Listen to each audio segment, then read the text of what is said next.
जय श्री कृष्णा। राधे राधे दोस्तों, आप सभी को पाप मोचनी एकादशी की हार्दिक शुभकामनाएं। आप सभी पर भगवान विष्णु की कृपा सदा सर्वदा बनी रहे, इसी मंगल कामना के साथ आज की वीडियो का शुभारंभ करती हूँ।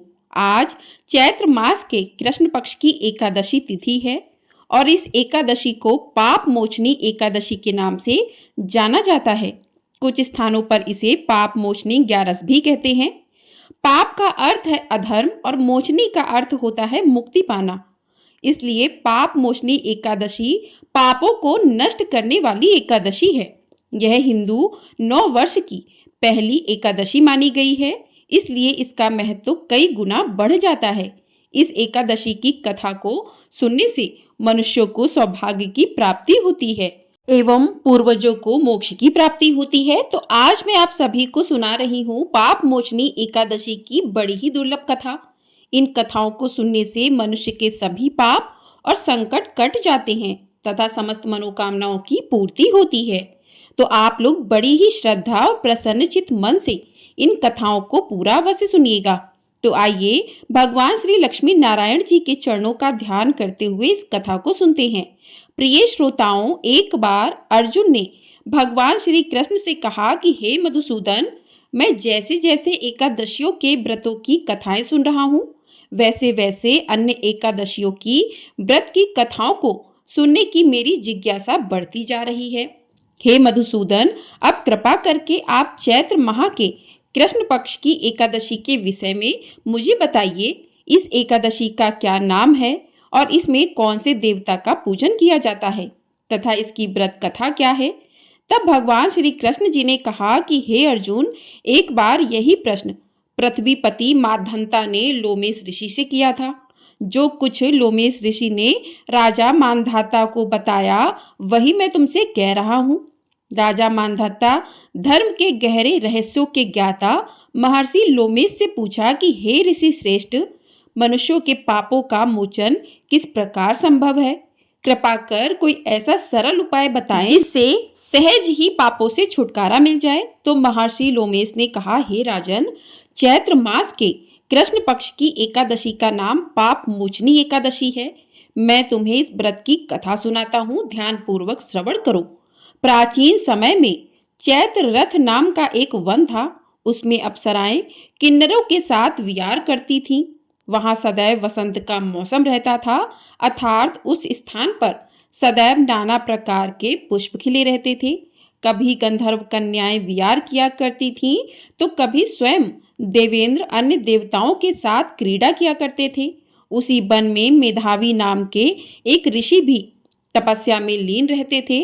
वह भगवान शिव के अनन्य भक्त थे। एक दिन मंजू घोषा नामक एक अप्सरा ने उनको मोहित कर उनकी निकटता का लाभ उठाने की चेष्टा की। इसलिए वह कुछ दूरी पर बैठ गई और बीड़ा बजाकर मधुर स्वर में गाने लगी। उसी समय शिव भक्त महर्षि मेधावी को कामदेव भी जीतने का प्रयास करने लगे। कामदेव ने उस सुंदर अप्सरा के भ्रू का धनुष बनाया, कटाक्ष को उसकी प्रतिंचा बनाई और उसके नेत्रों को मंजू घोषा अप्सरा का सेनापति बनाया। इस तरह कामदेव अपने शत्रु पर विजय प्राप्त करने हेतु तैयार थे। उस समय महर्षि मेधावी भी युवावस्था में थे और काफी हष्टपुष्ट थे। उन्होंने यज्ञोपवीत तथा दंड धारण कर रखा था। महर्षि स्वयं दूसरे कामदेव के समान प्रतीत हो रहे थे। उस मुनि को देखकर कामदेव के वश में हुई मंजू घोषा ने धीरे धीरे मधुरवाणी में वीणा पर गायन आरंभ किया। तो महर्षि मेधावी भी मंजू घोषा के मधुर गायन पर और उसके सौंदर्य पर मोहित हो गए। वह अप्सरा मेधावी मुनि को कामदेव से पीड़ित जानकर उनसे आलिंगन करने लगी। तो महर्षि मेधावी उस अप्सरा के सौंदर्य पर मोहित होकर शिव रहस्य को भूल गए तथा काम के वशीभूत होकर उसके साथ रमण करने लगे। काम के वशीभूत होने के कारण मुनि को उस समय दिन रात का कुछ भी ज्ञान नहीं रहा तथा अत्यंत दीर्घ काल तक वे दोनों रमण करते रहे। तदोपरांत मंजू घोषा उस मुनि से बोली कि हे ऋषिवर, अब मुझे बहुत समय हो गया है, अतः स्वर्ग जाने की आज्ञा दीजिए। अप्सरा की बात सुनकर ऋषि ने कहा, हे मोहिनी, संध्या को तो आई हो, थोड़ा समय ठहरो, प्रातः होने पर चली जाना। ऋषि के ऐसे वचनों को सुनकर अप्सरा उनके साथ रमण करने लगी। इसी प्रकार दोनों ने साथ साथ बहुत लंबा समय व्यतीत किया। मंजू घोषा ने एक दिन ऋषि से कहा कि हे ऋषिवर, अब आप मुझे स्वर्ग जाने की आज्ञा दीजिए। मुनि ने पुनः वही कहा कि हे रूपसी, अभी अधिक समय व्यतीत नहीं हुआ है, कुछ समय और ठहर जाओ। मुनि की बात सुनकर अप्सरा ने कहा कि ऋषिवर, आपकी रात्रि तो बहुत लंबी है, आप स्वयं ही विचार कीजिए कि मुझे आपके पास आए हुए कितना समय व्यतीत हो गया है। अब और अधिक समय तक ठहरना क्या उचित है? अप्सरा की बात सुनने के बाद मुनि को समय का बोध हुआ और वह गंभीरता पूर्वक विचार करने लगे। जब उन्हें समय का ज्ञान हुआ कि उन्हें रमण करते 57 वर्ष व्यतीत हो चुके हैं, तो उस अप्सरा को वह काल का रूप समझने लगे। इतना अधिक समय भोग विलास में व्यर्थ चले जाने पर उन्हें बड़ा क्रोध आया। अब वह भयंकर क्रोध में जलते हुए उनके तप को नाश करने वाली अप्सरा की तरफ भ्रुकुटी तान कर देखने लगे। क्रोध से उनके रोम रोम कंपित होने लगे तथा इंद्रियां अनियंत्रित होने लगीं। क्रोध से थरथराए स्वर में मुनि ने उस अप्सरा से कहा कि मेरे तप को नष्ट करने वाली दुष्टा, तू महापापन है और बहुत ही दुराचार है, तुझ पर धिक्कार है। तत्क्षण तू मेरे श्राप से पिशाचिनी बन जा। मुनि के क्रोध युक्त श्राप से वह अप्सरा पिशाचिनी बन गई। यह देख वह व्यथित होकर बोली कि हे ऋषिवर, अब मुझ पर क्रोध त्याग कर प्रसन्न हुइए और कृपा करके बताइए कि श्राप का निवारण किस प्रकार होगा। विद्वानों ने कहा है कि साधुओं की संगत उत्तम फल देने वाली होती है और आपके साथ तो मेरे बहुत वर्ष व्यतीत हुए हैं, अतः अब आप मुझ पर प्रसन्न हो जाइए, अन्यथा लोग कहेंगे कि एक पूर्ण आत्मा के साथ रहने पर मंजू घोषा को पिशाचनी बनना पड़ा। मंजू घोषा की बात सुनकर मुनि को अपने क्रोध पर अत्यंत ग्यालनी हुई, साथ ही अपनी अपकीर्ति का भय भी हुआ। अतः पिशाचनी बनी मंजू घोषा ने मुनि से कहा, तूने मेरा बड़ा बुरा किया है, किंतु फिर भी मैं तुझे इस श्राप से मुक्ति का उपाय बताता हूँ। चैत्र मास के कृष्ण पक्ष की जो एकादशी है, उसका नाम पाप मोचनी एकादशी है। इस एकादशी का उपवास करने से तेरी पिशाचनी की देह से मुक्ति हो जाएगी। ऐसा कहकर मुनि ने उसको व्रत का सब विधान समझा दिया। तदोपरांत अपने पापों का प्रायश्चित करने हेतु वह अपने पिता च्यवन ऋषि के पास गई। च्यवन ऋषि ने अपने पुत्र मेधावी को देखकर कहा कि हे पुत्र, ऐसा क्या किया तूने कि तेरे सभी तप नष्ट हो गए हैं, जिससे तुम्हारा समस्त तेज मलिन हो गया है। मेधावी मुनि ने लज्जा से अपना सिर झुकाकर कहा कि पिताश्री, मैंने एक अप्सरा से रमण करके बहुत बड़ा पाप किया है। इसी पाप के कारण संभवतः मेरा सारा तेज और मेरे सारे तप नष्ट हो गए हैं। कृपया करके आप इस पाप से छूटने का उपाय बताइए। तो ऋषि ने कहा कि हे पुत्र, तुम चैत्र मास के कृष्ण पक्ष की पाप मोचनी एकादशी का विधि तथा भक्ति पूर्वक उपवास करो, इससे तुम्हारे सभी पाप नष्ट हो जाएंगे। अपने पिता च्यवन ऋषि के वचनों को सुनकर मेधावी मुनि ने पाप मोचनी एकादशी का विधि पूर्वक व्रत किया। उसके प्रभाव से उनके सभी पाप नष्ट हो गए। मंजू घोषा अप्सरा भी पाप मोचनी एकादशी का उपवास करने से पिशाचनी की देह से छूट गई और पुनः अपना सुंदर रूप धारण करके स्वर्ग लोक को वापस चली गई। लोमेश मुनि ने कहा कि हे राजन, इस पाप मोचनी एकादशी के प्रभाव से समस्त पाप नष्ट हो जाते हैं। इस एकादशी की कथा के श्रवण व पठन से 1 सहस्त्र यानी कि 1000 गौ दान करने का फल प्राप्त होता है। इस उपवास को करने से ब्रह्म हत्या, स्वर्ण की चोरी, मधुपान तथा गौ हत्या करना आदि भयंकर पाप भी नष्ट हो जाते हैं तथा अंत में स्वर्ग लोक की प्राप्ति होती है। प्रेम से बोलिए श्री लक्ष्मी नारायण भगवान की जय। तो इस प्रकार से पाप मोचनी एकादशी की कथा पूर्ण हुई। अब सुनते हैं एकादशी माता की कथा।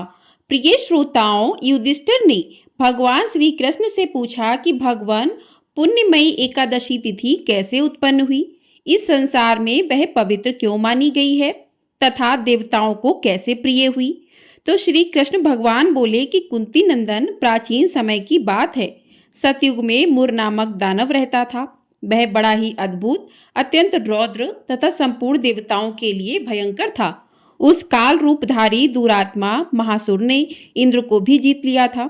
संपूर्ण देवता उससे परास्त होकर स्वर्ग से निकाले जा चुके थे और शंकित तथा भयभीत होकर पृथ्वी पर विचरा करते थे। एक दिन सब देवता महादेव जी के पास गए। वहां इंद्र ने भगवान शिव के आगे सारा हाल कह सुनाया। तो इंद्र बोले कि हे महेश्वर, ये देवता स्वर्ग लोक से निकाले जाने के बाद पृथ्वी पर विचर रहे हैं। मनुष्य के बीच रहना इन्हें शोभा नहीं देता। हे देव, कोई उपाय बताइए। देवता किसका सहारा ले?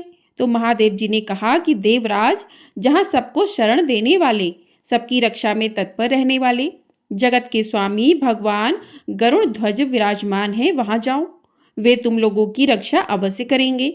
भगवान श्री कृष्ण कहते हैं कि हे युधिष्ठिर, महादेव जी की यह बात सुनकर परम बुद्धिमान देवराज इंद्र संपूर्ण देवताओं के साथ क्षीर सागर में गए, जहां भगवान गदाधर सो रहे थे।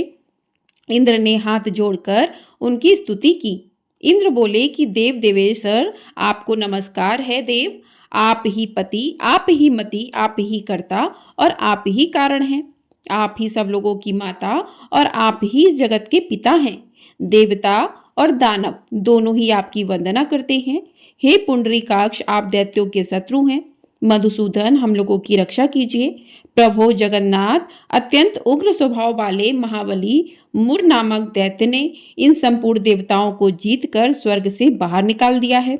भगवान देवेश्वर, देवता भयभीत होकर आपकी शरण में आए हैं। दानवों का विनाश करने वाली कमल नयन भक्त बत्सल जनार्दन, हमारी रक्षा कीजिए। भगवान शरण में आए हुए देवताओं की सहायता कीजिए।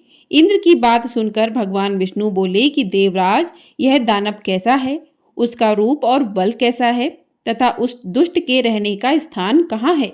देवराज इंद्र बोले कि देवेश्वर, पूर्व काल में ब्रह्मा जी के वश में ताल जंघ नामक एक महान असुर उत्पन्न हुआ था, जो अत्यंत भयंकर था। उसका पुत्र मुर दानव नाम से विख्यात है। वह भी अत्यंत उत्कट, महापराक्रमी और देवताओं के लिए भयंकर है। चंद्रावती नाम से प्रसिद्ध एक नगरी है, उसी में स्थान बनाकर वह निवास करता है। उस दैत्य ने समस्त देवताओं को परास्त करके उन्हें स्वर्गलोक से बाहर कर दिया है। उसने एक दूसरे ही इंद्र को स्वर्ग के सिंहासन पर बैठाया है। अग्नि, चंद्रमा, सूर्य, वायु और वरुण भी उसने दूसरे ही बनाए हैं। हे जनार्दन, मैं सच्ची बात बता रहा हूँ, उसने सब कोई दूसरे ही कर लिए हैं। देवताओं को तो उसने उनके प्रत्येक स्थान से वंचित कर दिया है। इंद्र की यह बात सुनकर भगवान जनार्दन को बड़ा क्रोध आया। उन्होंने देवताओं को साथ लेकर चंद्रावती नगरी में प्रवेश किया। भगवान गदाधर ने देखा कि दैत्यराज बारंबार गर्जना कर रहा है और उससे परास्त होकर संपूर्ण देवता दशों दिशाओं में भाग रहे हैं। अब वह दानव भगवान विष्णु को देखकर बोला, खड़ा रहे, खड़ा रहे। उसकी यह ललकार सुनकर भगवान के नेत्र क्रोध से लाल हो गए। वे बोले, अरे दुराचारी दानव, मेरी इन भुजाओं को देख। यह कहकर श्री हरि विष्णु जी ने अपने दिव्य बाणों से सामने आए हुए दुष्ट दानवों को मारना आरंभ कर दिया। दानव भय से बेहाल हो उठे। भगवान श्री कृष्ण कहते हैं कि हे पांडुनंदन, तत्पश्चात श्री विष्णु ने दैत्य सेना पर चक्र का प्रहार किया। उससे छिन्न भिन्न होकर सैकड़ों योद्धा मौत के मुख में चले गए। इसके बाद भगवान मधुसूदन बद्रिकाश्रम को चले गए। वहां सिंहावनी नाम की गुफा थी, जो 12 योजन लंबी थी। उस गुफा में एक ही दरवाजा था। भगवान विष्णु उसी में सो गए। वह दानव मुर भगवान को मार डालने के उद्देश्य से उनके पीछे पीछे तो लगा ही था, अतः उसने भी उसी गुफा में प्रवेश किया। वहां भगवान को सोते हुए देखकर बड़ा हर्ष हुआ। उसने सोचा कि यह दानवों को भय देने वाला देवता है, अतः निसंदेह मैं इसे मार डालूंगा। तो दानव के इस प्रकार विचार करते ही भगवान विष्णु के शरीर से एक कन्या प्रकट हुई, जो बड़ी ही रूपवती, सौभाग्यशालिनी तथा दिव्य अस्त्र शस्त्रों से सुसज्जित थी। वह भगवान के तेज के अंश से उत्पन्न हुई थी। उसका बल और पराक्रम महान था। दानवराज मुर ने उस कन्या को देखा तो कन्या ने युद्ध का विचार करके दानव के साथ युद्ध के लिए याचना की। तत्पश्चात युद्ध छिड़ गया। कन्या सब प्रकार की युद्ध कला में निपुण थी। वह मुर नामक महान असुर उसके हुंकार मात्र से राख का ढेर हो गया। दानव के मारे जाने पर भगवान जाग उठे। उन्होंने दानव को धरती पर इस प्रकार निष्प्राण पड़ा देखकर कन्या से पूछा कि मेरा यह शत्रु अत्यंत उग्र और भयंकर था, किसने इसका वध किया है? तो कन्या बोली कि हे प्रभु, आपके ही प्रसाद से मैंने इस महादैत्य का वध किया है। श्री हरि भगवान ने कहा, कल्याणी, तुम्हारे इस कर्म से तीनों लोकों के मुनि और देवता आनंदित हुए हैं। अतः तुम्हारे मन में जैसी इच्छा हो उसके अनुसार मुझसे कोई वर मांग लो। देव दुर्लभ होने पर भी वह वर मैं तुम्हें दूंगा, इसमें तनिक भी संदेह नहीं है। वह कन्या साक्षात एकादशी ही थी। कन्या ने कहा, प्रभो, यदि आप प्रसन्न हैं तो मैं आपकी कृपा से सब तीर्थों में प्रधान, समस्त विघ्नों का नाश करने वाली तथा सब प्रकार की सिद्धि देने वाली देवी हूँ।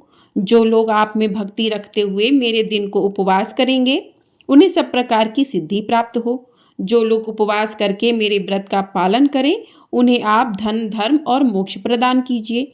श्री हरि विष्णु बोले, कल्याणी, तुम जो कहती हो, जो कुछ चाहती हो वह सब पूर्ण होगा। भगवान श्री कृष्ण कहते हैं, युधिष्ठिर, ऐसा वर पाकर महाव्रता एकादशी बहुत प्रसन्न हुई। दोनों पक्षों की एकादशी समान रूप से कल्याण करने वाली है। इसमें शुक्ल और कृष्ण पक्ष का कोई भेद नहीं करना चाहिए। यदि उदय काल में थोड़ी सी एकादशी, मध्य में पूरी द्वादशी और अंत में किंचित त्रयोदशी हो तो वह तिष्प्रशा एकादशी कहलाती है। वह भगवान को बहुत ही प्रिय है। यदि एक त्रिशप्रशा एकादशी को उपवास कर लिया जाए तो 1000 एकादशी व्रतों का फल प्राप्त होता है तथा इसी प्रकार द्वादशी में पारण करने पर 1000 गुना फल माना गया है। अष्टमी, एकादशी, षष्ठी, तृतीय और चतुर्दशी ये यदि पूर्व तिथि में विद्ध हो तो उनमें व्रत नहीं करना चाहिए। परिवर्तनी तिथि में युक्त होने पर ही इनमें उपवास का विधान है। पहले दिन में और रात में भी एकादशी हो तथा दूसरे दिन केवल प्रातः काल एक दंड एकादशी रहे तो पहली तिथि का परित्याग करके दूसरे दिन की द्वादशी युक्त एकादशी को ही उपवास करना चाहिए। यह विधि मैंने दोनों पक्षों की एकादशी के लिए बताई है। जो मनुष्य एकादशी को उपवास करता है वह बैकुंठ धाम में जाता है, जहाँ साक्षात भगवान गरुड़ ध्वज विराजमान रहते हैं। जो मानव हर समय एकादशी के महात्म्य का पाठ करता है उसे 1000 गोदान के पुण्य का फल प्राप्त होता है। जो दिन या रात में भक्ति पूर्वक इस महात्म्य का श्रवण करते हैं वे निसंदेह ब्रह्म हत्या आदि पापों से मुक्त हो जाते हैं। एकादशी के समान पापनाशक व्रत दूसरा कोई नहीं है। प्रेम से बोलिए श्री हरि विष्णु की जय। प्रेम से बोलिए एकादशी माता की जय। तो इस प्रकार से एकादशी की व्रत कथा पूर्ण हुई। अब करते हैं भगवान विष्णु जी की आरती। ओम जय जगदीश हरे, स्वामी जय जगदीश हरे। भक्त जनों के संकट क्षण में दूर करे। ओम जय जगदीश हरे। जो ध्यावे फल पावे, दुख विन से मन का। सुख संपत्ति घर आवे, कष्ट मिटे तनिका। ओम जय जगदीश हरे। मात पिता तुम मेरे, शरण गहूँ मैं किसे की। तुम बिनु और न दूजा, आस करूँ मैं जिसे की। ओम जय जगदीश हरे। तुम पूरन परमात्मा, तुम अंतर्यामी। पार ब्रह्म परमेश्वर, तुम सबके स्वामी। ओम जय जगदीश हरे। तुम करुणा के सागर, तुम पालन करता। मैं मूरख खल कामी, कृपा करो भरिता। ओम जय जगदीश हरे। तुम हो एक अगोचर, सबके प्राणपति। किस विध मिलूं दया मैं, तुमको मैं कुमति। ओम जय जगदीश हरे। दीन बंधु दुख हरता तुम ठाकुर मेरे, अपने हाथ उठाओ द्वार पड़ा तेरे। ओम जय जगदीश हरे। विषय विकार मिटाओ पाप हरो देवा, श्रद्धा भक्ति बढ़ाओ संतन की सेवा। ओम जय जगदीश हरे। तन मन धन और संपत्ति सब कुछ है तेरा, तेरा तुझको अर्पण क्या लागे मेरा। ओम जय जगदीश हरे। श्री जगदीश जी की आरती जो कोई नर गावे, कहत शिवानंद स्वामी मन वांछित फल पावे। ओम जय जगदीश हरे। बोलिए श्री जगदीश जी की जय। बोलिए माता लक्ष्मी की जय। बोलिए एकादशी मैया की जय। तो इस प्रकार से एकादशी की कथा और आरती पूर्ण हुई। आपको ये वीडियो पसंद आई हो, वीडियो को लाइक कर दीजिएगा। चैनल पर नए हैं तो चैनल को सब्सक्राइब कर लीजिएगा। आपको हमारे चैनल पर अमावस कब है, नवरात्रि कब से प्रारंभ हो रहे हैं, इसकी वीडियो भी मिल जाएगी। तो आप लोग चैनल को सब्सक्राइब कर लीजिएगा। कमेंट बॉक्स में जय श्री कृष्णा राधे राधे अवश्य लिखिएगा। जय श्री कृष्णा राधे राधे।